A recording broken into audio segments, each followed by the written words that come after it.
sob a vossa proteção.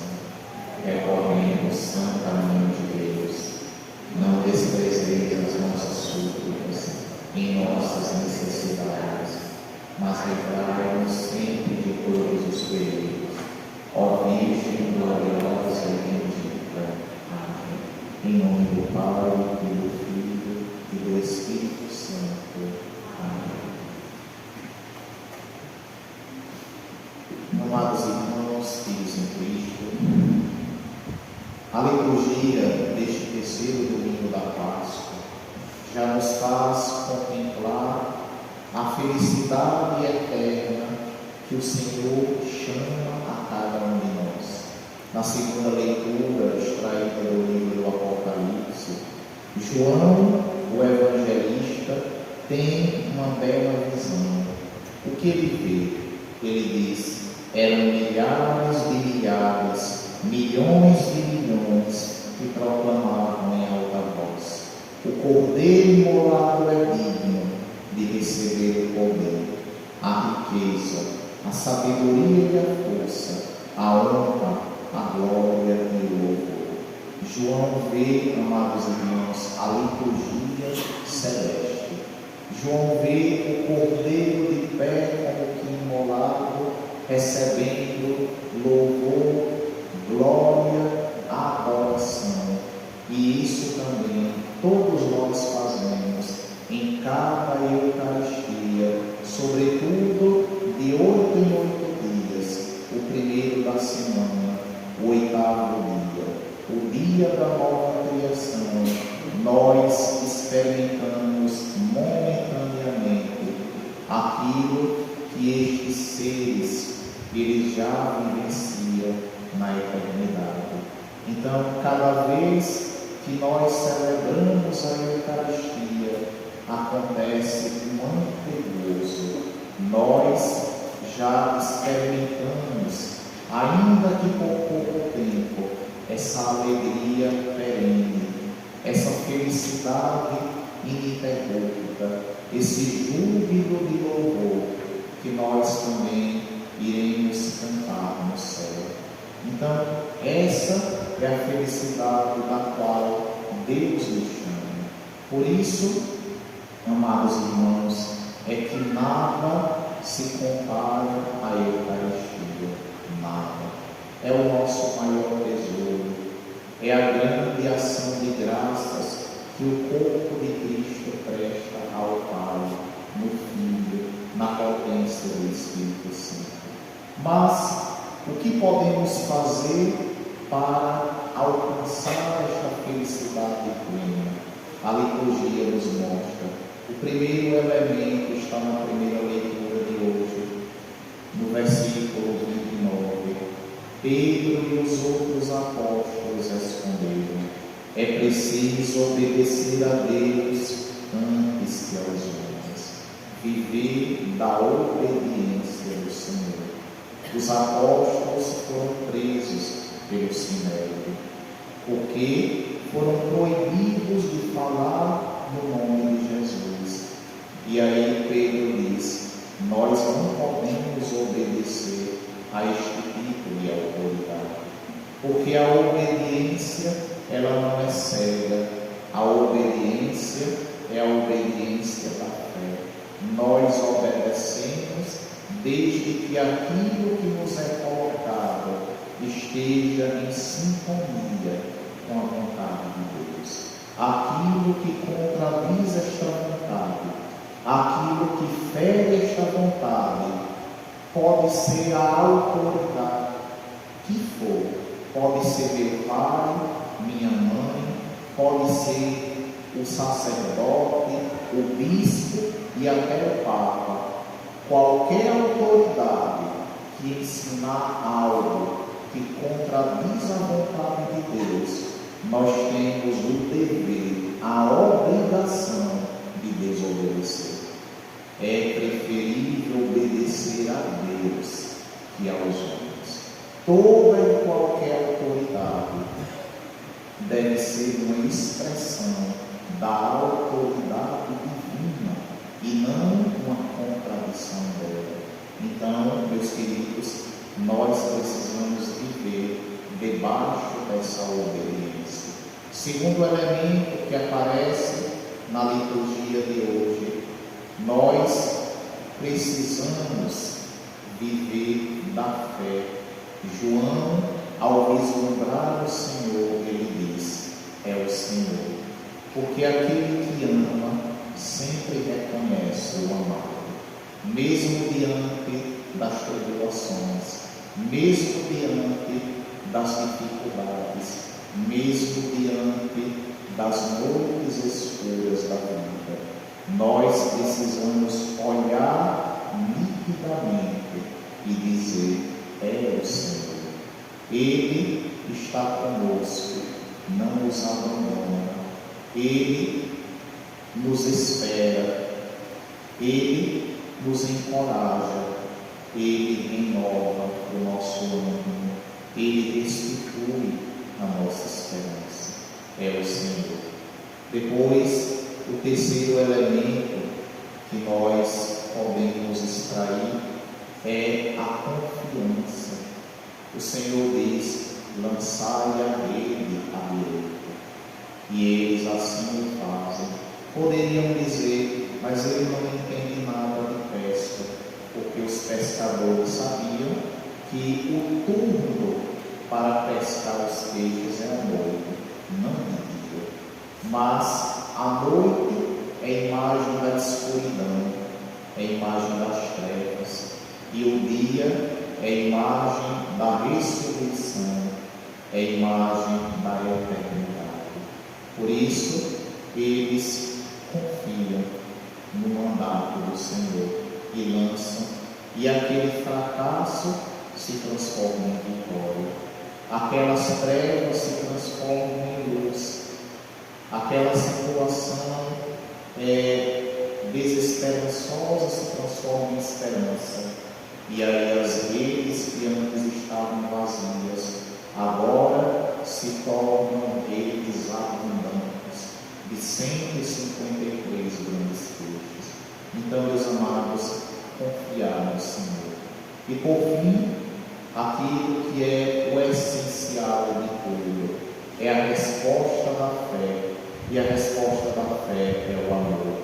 O Senhor pergunta a Pedro: Simão, filho de João, tu me amas mais do que estes? Primeira pergunta. Simão, filho de João, tu me amas? Simão, filho de João, tu me amas? Na terceira pergunta, cai a ficha. Ora, Pedro começa a se dar conta de que ele não era capaz de dar ao Senhor aquilo que o Senhor queria. Ninguém é capaz de amar a Deus se Deus não nos der o amor com o qual ele vai ser amado. Na última ceia, Pedro tinha dito: eu darei a minha vida por ti. Ora, tinha prometido um amor incondicional, mas depois que ele cai, nega o Senhor 3 vezes, ele percebe que diante das fraquezas ele não dava conta de tal amor se o Senhor não lhe desse o amor com o qual ele queria ser amado de volta. Então, meus irmãos, são esses elementos que nós devemos abraçar para de fato participar da alegria de Deus. Devemos obedecer, confiar nele, devemos ter um ato de fé e devemos, sobretudo, amar. Ora, Jesus pede um nível de amor com o qual o apóstolo ainda não conseguia dar. Mas, ao mesmo tempo, Jesus acolhe o amor que Pedro tem. Qual é este amor? Jesus pede água que Pedro só tem filia para dar, só tem o amor e a amizade. Mas, ao mesmo tempo, não se contenta com este nível. O Senhor quer mais. E por que Ele quer mais? Porque Ele nos deu a capacidade de dar mais. O problema é que nós somos muito negligentes. O problema é que nós ficamos paralisados. O problema é que às vezes a preguiça toma conta da nossa vida. E nós, que poderíamos avançar, ficamos ali estagnados, ficamos ali presos a um nível de amor que, amados irmãos, o Senhor apoia, mas ao mesmo tempo não fica satisfeito. Ele quer que nós o amemos com o mesmo amor com o qual Ele nos amou, dando a vida, se entregando, morrendo, se abnegando de tudo para ter o Senhor como a razão da nossa vida. E Pedro vai conseguir dar esse amor? Vai. Ele prometeu e ele vai cumprir. No final da vida dele, aquilo que está no final do Evangelho se tornará realidade. Quando eras velho, quando eras jovem, por que cingias e ias para onde querias. Quando fores velho, outro te cingirá e te levarás para onde não queres ir. Ora, o Senhor está dizendo: agora, Pedro, sou eu que digo quem tu és e para onde tu deves ir. Tu irás experimentar aquilo que experimentei, para colher aquilo que colhi.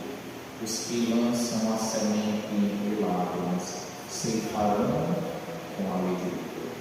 E Pedro dá a vida pelo Senhor, crucificado de cabeça para baixo, mostrando que aquele que o amou até o fim, também Pedro, com toda a gratidão do seu coração, irá amá-lo sem reservas.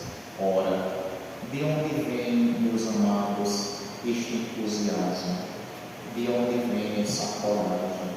De onde vem essa força? Da pessoa? Não. Vem do Espírito do ressuscitado.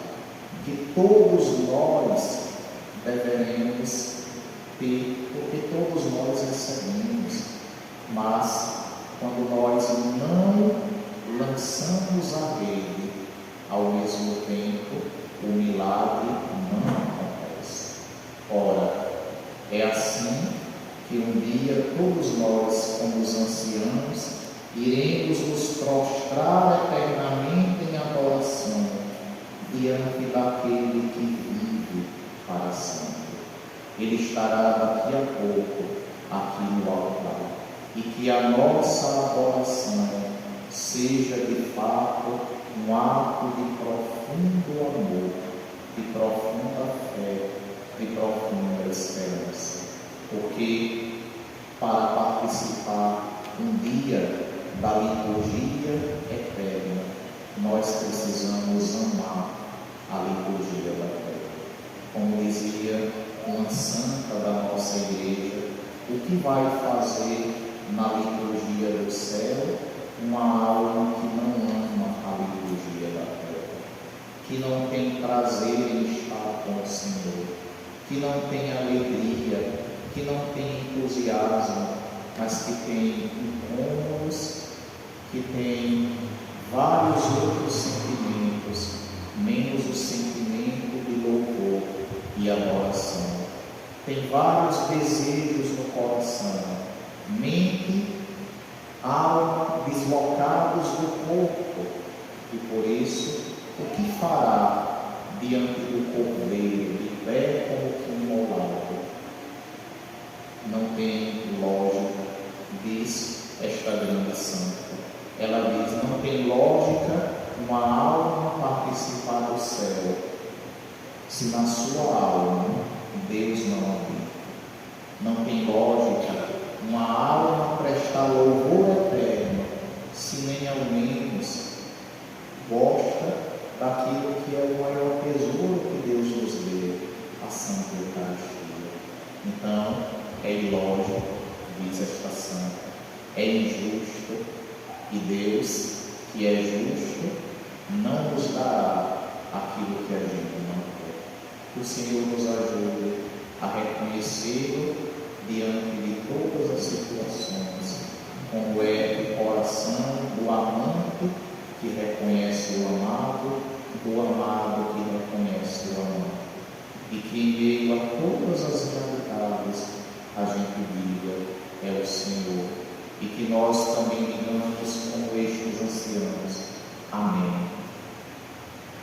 Prestemos adoração àquele que é, que era e que vem.